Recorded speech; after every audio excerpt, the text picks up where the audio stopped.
நேயர்களே, இந்த மாதம் ஆகஸ்ட் மாதம் 24ஆம் தேதி மூணாம் பிறை தெரியுது. அது அன்னைக்கு ஆவணி 8.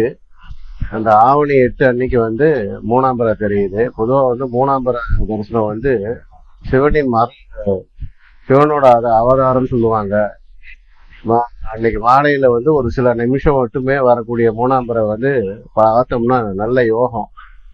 அது இந்த வருஷம் 24ஆம் தேதி சாயந்தரம் வருது. அதனால முடிஞ்ச அளவு அந்த 6 to 7:30க்குள்ளாரதான் மேக்சிமம் அந்த தரிசனம் கிடைக்கும். நீங்க அந்த டைம் பாத்தீங்கன்னா சிவனோட மறு உருவமான பிறைய நம்ம ஈஸியா தரிசிக்கலாம். இந்த மாதம் ஆவணி 8ஆம் தேதி வர்றதுனால முடிஞ்ச அளவு அந்த டைம்ல தரிசனம் செஞ்சு இறையல் பெறுற